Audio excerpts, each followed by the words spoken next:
Hello नमस्कार दोस्तों, स्वागत है आप सबका एडिटोरियल अड्डा में। आज के इस एपिसोड में हम कवर करेंगे भारत का संविधान पार्ट 2। इससे पहले पार्ट 1 आ चुका है, तो जो लोग पार्ट 1 ना देखे हैं ज़रूर एक बार देख लें।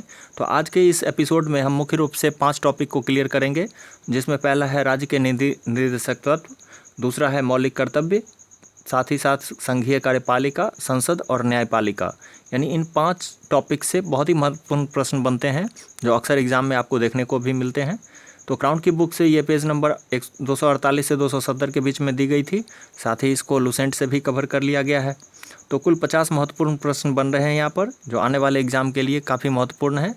वीडियो को अंत तक देखिएगा। वीडियो के अंत में नेक्स्ट एपिसोड जो आएगा उसके बारे में कुछ इन्फॉर्मेशन दी गई है, कुछ टॉपिक्स बताए गए हैं। तो आप अगर उस टॉपिक को करके तब वीडियो बनाते हैं तो ज़्यादा महत्वपूर्ण होगा आपके लिए। चलिए पहला प्रश्न देखते हैं। पहला प्रश्न है, भारतीय संविधान में राज्य के नीति निर्देशक तत्व का सिद्धांत जो है ये किस देश से लिया गया है? दोस्तों इसका सही जवाब है आयरलैंड के संविधान से लिया गया है।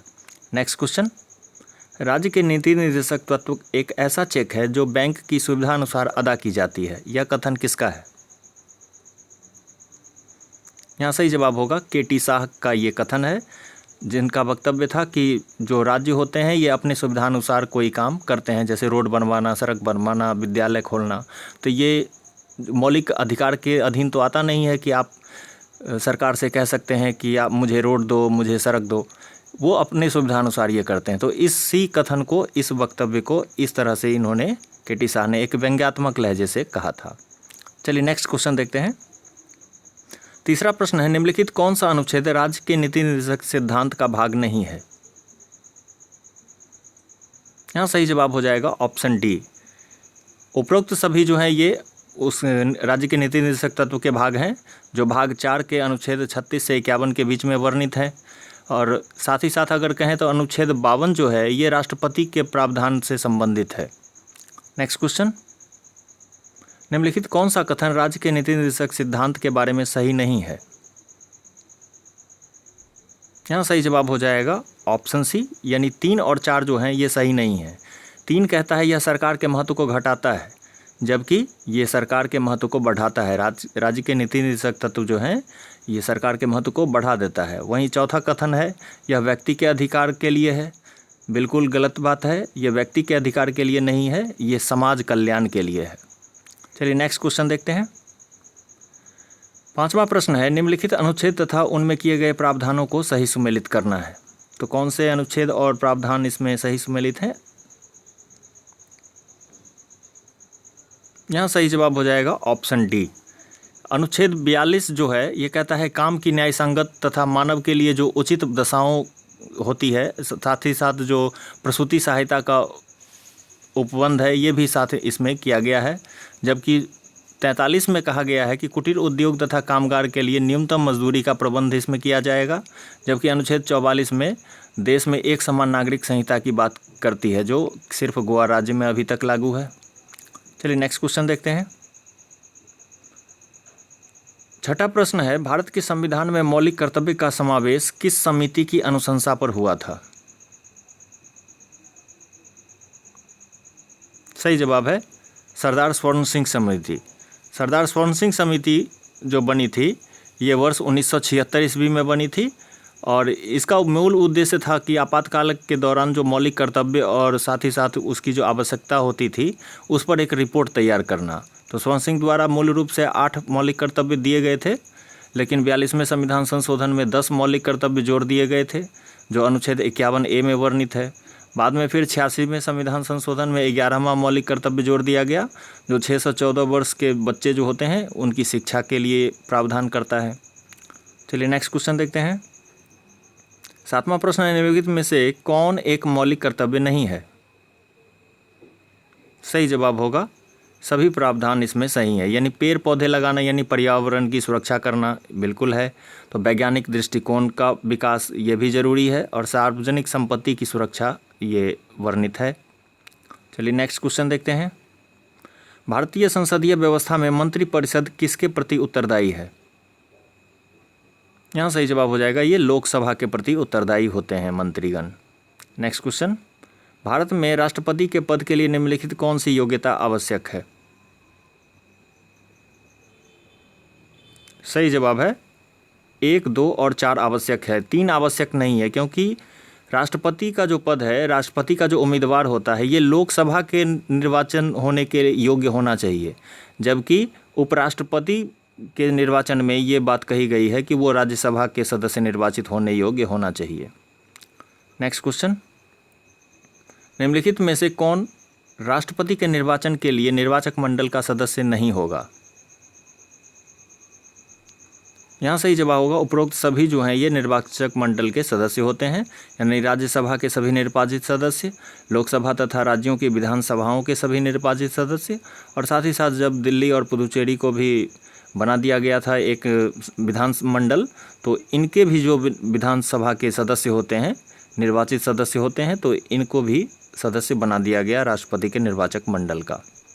नेक्स्ट क्वेश्चन, राष्ट्रपति पद के उम्मीदवार के लिए निर्वाचक मंडल के कितने सदस्य प्रस्तावक तथा अनुमोदक होते हैं? दोस्तों यहाँ सही जवाब हो जाएगा 50 सदस्य जो होते हैं उसके अनुमोदक होते हैं, साथ ही साथ 50 सदस्य जो होते हैं प्रस्तावक भी होते हैं। नेक्स्ट क्वेश्चन, भारत के राष्ट्रपति के संबंध में निम्नलिखित कौन सा कथन सत्य नहीं है? यहाँ सही जवाब हो जाएगा ये व्यक्ति जो है अधिकतम 2 कार्यकाल के लिए राष्ट्रपति पद पे हो सकते हैं, ये बिल्कुल गलत है। भारत में राष्ट्रपति पद के लिए कोई भी व्यक्ति जीवन पर्यंत वो ट्राई कर सकता है, वो हमेशा के लिए भी बन सकता है, जितनी बार चाहे उतनी बार वो मनोनीत हो सकता, मतलब निर्वाचित हो सकता है। चलिए नेक्स्ट क्वेश्चन देखते हैं, भारत के निम्नलिखित पूर्व राष्ट्रपति तथा उनके कार्यकाल को सही सुमेलित करें।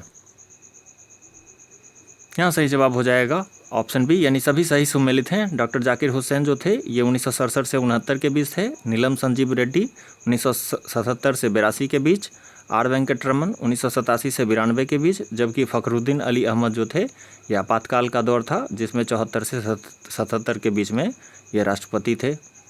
नेक्स्ट क्वेश्चन, राष्ट्रपति के निर्वाचन संबंधी शंकाओं और विवादों की जांच सर्वोच्च न्यायालय द्वारा किस अनुच्छेद के तहत की जाती है? यहाँ सही जवाब हो जाएगा ऑप्शन ए, अनुच्छेद 71 के तहत होती है ये जांच। नेक्स्ट क्वेश्चन, राष्ट्रपति पर महाभियोग संबंधी निम्नलिखित सत्य कथन को पहचानें। यहाँ उपरोक्त सभी सही सुमेलित हैं, सभी सत्य हैं, यानी अनुच्छेद 61 के तहत महाभियोग लगाया जाता है। महाभियोग लगाने से 14 दिन पूर्व नोटिस दिया जाता है राष्ट्रपति को। महाभियोग का आरोप किसी भी सदन में लगाया जा सकता है, और जिस सदन में भी लगाया जाए उस सदन का 1/4 जो सदस्य है उसका हस्ताक्षर उस पर होना आवश्यक है। नेक्स्ट क्वेश्चन, भारतीय संविधान के किस अनुच्छेद में यह प्रावधान है कि राष्ट्रपति संसद का एक अभिन्न अंग होगा? सही जवाब है ऑप्शन सी, अनुच्छेद 79 जो है वो संरचना के बारे में बताता है, संसद की संरचना के बारे में। नेक्स्ट क्वेश्चन, भारत के राष्ट्रपति की वीटो शक्ति से संबंधित निम्नलिखित में कौन सही सुमेलित है? दोस्तों यहाँ सभी सही सुमेलित हैं। आंतरिक वीटो जो होता है इसमें राष्ट्रपति किसी विधेयक को अपनी अनुमति नहीं देता है, यानी अपने पास वो सुरक्षित रख लेता है और इस तरह वो विधेयक समाप्त हो जाता है। निलंबनकारी वीटो होता है जिसमें राष्ट्रपति किसी विधेयक को संसद के पास पुनर्विचार के लिए लौटा देता है, जबकि पॉकेट वीटो जो होता है इसमें न तो साइन करता है न ही लौटाता है, अपने पास फिर से अनिश्चित काल के लिए रख लेता है। नेक्स्ट क्वेश्चन, निम्नलिखित अनुच्छेद तथा उनमें किए गए प्रावधानों को सही सुमेलित करना है। यहाँ सही जवाब हो जाएगा ऑप्शन डी, यानी कि अनुच्छेद 112 जो है ये बजट संबंधी है। अनुच्छेद 123 अध्यादेश जारी करने संबंधी जो राष्ट्रपति की ताकत है उसको दर्शाता है। 108 में संयुक्त अधिवेशन के बारे में प्रावधान है, जबकि अनुच्छेद 110 जो है ये धन विधेयक के बारे में बताता है। नेक्स्ट क्वेश्चन, निम्नलिखित में से कौन भारत की संचित निधि का भाग नहीं है?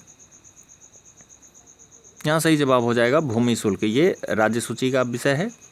नेक्स्ट क्वेश्चन, निम्नलिखित में कौन भारत की संचित निधि का पर भारित व्यय नहीं है? सही जवाब है केंद्रीय कर्मचारियों के वेतन जो हैं ये अन्य मदों से उनको दिए जाते हैं, ये संचित निधि से उनको नहीं दिए जाते।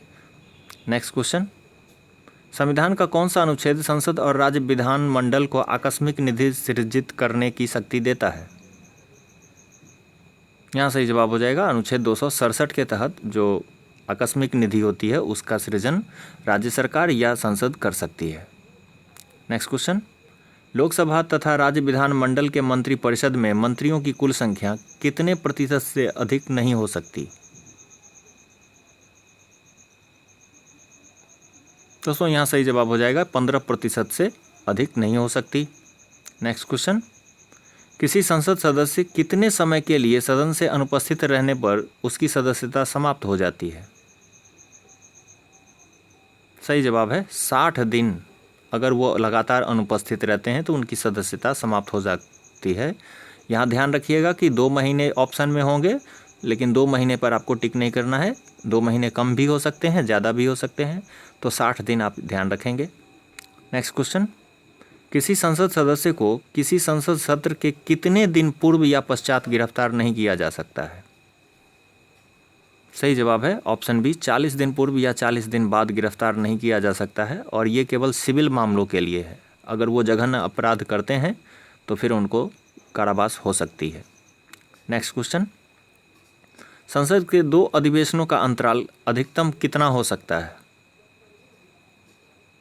यहाँ सही जवाब होगा 6 महीने से ज़्यादा का अंतराल न होना चाहिए 2 सदन अधिवेशनों के बीच। चलिए नेक्स्ट क्वेश्चन देखते हैं। जब किसी सदन का अध्यक्ष सदन को स्थगित करते हुए आगामी बैठक की तारीख तय नहीं करता है तो ऐसी स्थिति क्या कहलाती है? सही जवाब है साइन डाई कहलाती है ऐसी स्थिति, जब अनिश्चित काल के लिए जो बैठक है वो रोक दी जाती है। नेक्स्ट क्वेश्चन, रेल बजट को आम बजट से एकवर्थ समिति की सिफारिश पर पहली बार कब अलग किया गया था? सही जवाब होगा 1921 ईस्वी में इसको अलग किया गया था। बाद में फिर 21 सितंबर 2019 को भारत सरकार के एक फैसले के द्वारा रेल बजट और आम बजट को अब जोड़ दिया गया है। नेक्स्ट क्वेश्चन, लोकसभा के अध्यक्ष की नियुक्ति किसके द्वारा की जाती है? सही जवाब होगा लोकसभा के जो सदस्य होते हैं वे स्वयं अपने अध्यक्ष का चुनाव करते हैं। नेक्स्ट क्वेश्चन, लोकसभा में किसी दल को विपक्षी दल होने का दावा करने के लिए न्यूनतम कितने सांसद की आवश्यकता होती है?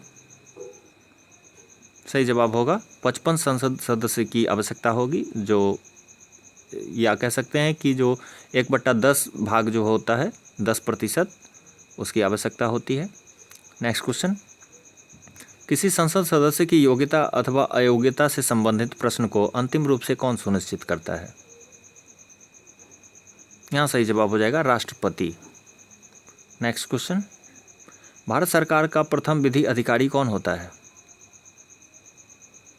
सही जवाब होगा महान्यायवादी, यानी कि अटॉर्नी जनरल ऑफ इंडिया। और साथ ही साथ अगर बात करें राज्य सरकार की तो यहाँ पर महाधिवक्ता जो होते हैं ये प्रथम विधि अधिकारी होते हैं राज्य सरकार के। नेक्स्ट, भारतीय संविधान में संविधान संशोधन प्रक्रिया कितने प्रकार की है? सही जवाब है ये 3 प्रकार की होती है। पहला है साधारण विधि द्वारा, जिसमें साधारण बहुमत द्वारा पारित कोई विधेयक राष्ट्रपति की स्वीकृति के बाद कानून बन जाता है। दूसरा है विशेष बहुमत के द्वारा, जिसमें प्रत्येक सदन के 2/3 सदस्य जो होते हैं मतों से अगर वो पारित हो जाता है और फिर राष्ट्रपति अपनी अनुमति दे देते हैं तो वो कानून बन जाता है। जबकि तीसरा है विशेष बहुमत तथा राज्य विधानमंडल की अनुमति। इसमें विशेष बहुमत तो जरूरी है ही, जिसमें 2/3 भाग सदस्य का अनुमति होना जरूरी है मत का, और साथ ही साथ राज्य विधानमंडल जितने भी हैं भारत में उसके कुल आधे विधानमंडल के सदस्य अगर उस पर साइन कर दे हैं, यानी आधे राज्य अगर साइन कर देते हैं फिर वो कानून बन जाता है। नेक्स्ट क्वेश्चन देखते हैं, संविधान संशोधन विधेयक को किस सदन में पेश किया जाता है? सही जवाब है लोकसभा या राज्यसभा किसी में भी पेश किया जा सकता है। नेक्स्ट क्वेश्चन, सर्वोच्च न्यायालय के गठन संबंधी प्रावधान निम्नलिखित किस अनुच्छेद में किए गए हैं? सही जवाब है अनुच्छेद 124। नेक्स्ट क्वेश्चन, सबसे अधिक समय तक मुख्य न्यायाधीश के पद पर रहने वाले न्यायाधीश कौन थे? यहाँ सही जवाब होगा ऑप्शन बी, यशवंत विष्णु चंद्रचूड़ जो थे ये सब सर्वाधिक समय के लिए न्यायाधीश बने थे, जबकि यहीं कमल नारायण सिंह जो थे ये सबसे कम समय के लिए न्यायाधीश रहे थे। नेक्स्ट, भारत में उच्च न्यायालयों की कुल संख्या कितनी है? सही जवाब है ऑप्शन डी, 25 कुल उच्च न्यायालय हैं जो अंतिम रूप से जो बना था, ये आंध्र प्रदेश में अमरावती में 1 जनवरी 2019 को।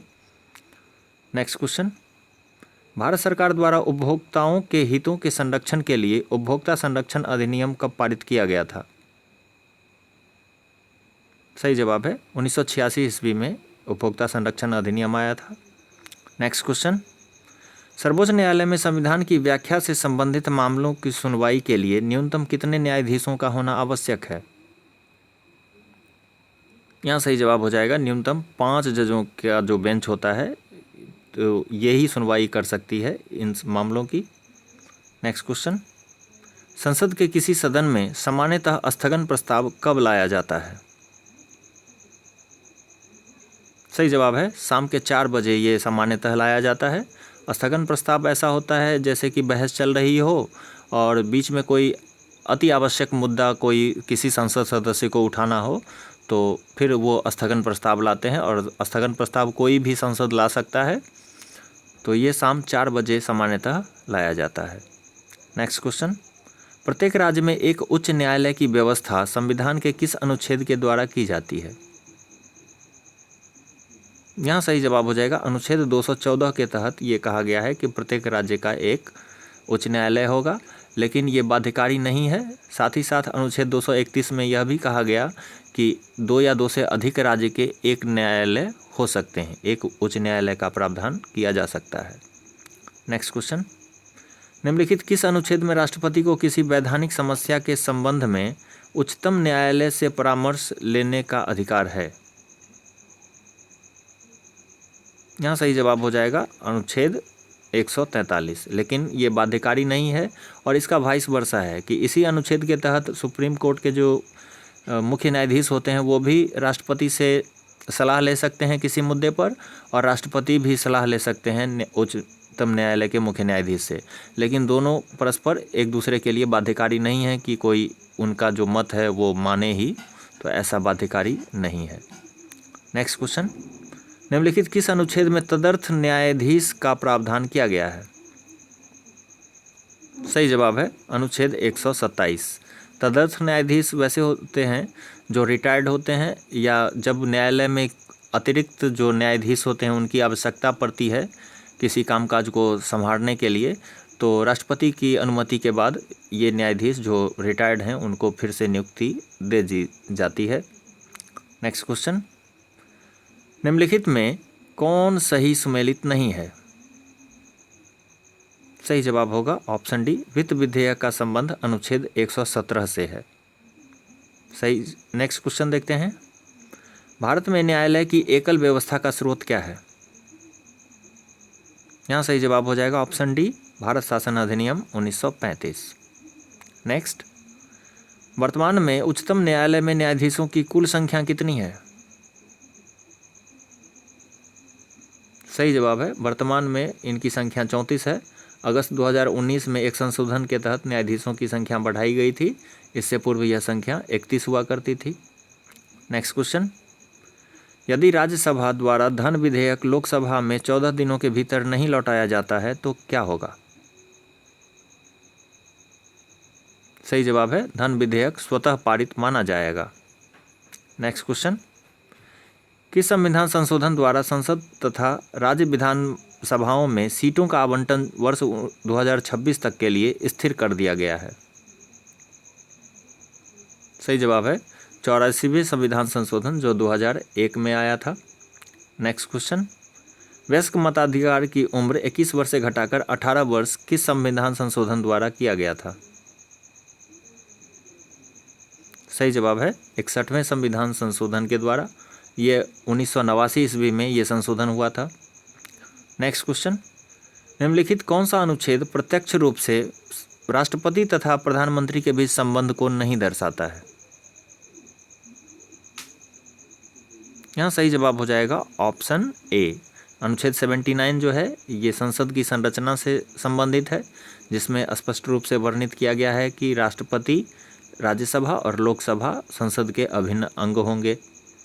नेक्स्ट क्वेश्चन, अंतिम क्वेश्चन देखते हैं, निम्नलिखित किस अनुच्छेद के तहत राष्ट्रपति साहित्य, विज्ञान, कला और समाज सेवा के क्षेत्र में विशिष्ट स्थान रखने वाले व्यक्तियों को राज्यसभा के लिए मनोनीत करता है? यहाँ सही जवाब हो जाएगा दोस्तों अनुच्छेद 80। तो अनुच्छेद 80 के तहत राष्ट्रपति 12 लोगों को राज्यसभा के लिए मनोनीत कर सकता है और लोकसभा के लिए 2 लोगों को मनोनीत करता है, जो अनुच्छेद 332 में है शायद। चलिए नेक्स्ट, यहाँ पर हम लोग एपिसोड समाप्त करते हैं। नेक्स्ट एपिसोड जो हमारा आएगा ये भारत का संविधान का भाग 3 होगा, जिसमें जितने भी, अब इसको लास्ट कर देंगे, इसमें जितने भी महत्वपूर्ण प्रश्न होंगे उनको कवर करते हुए, जो भारत की राज्य व्यवस्था है फिर इसको समाप्त करते हुए आगे हम लोग जो भारत का इंडियन इकोनॉमी सिस्टम है इसको हम लोग देखेंगे।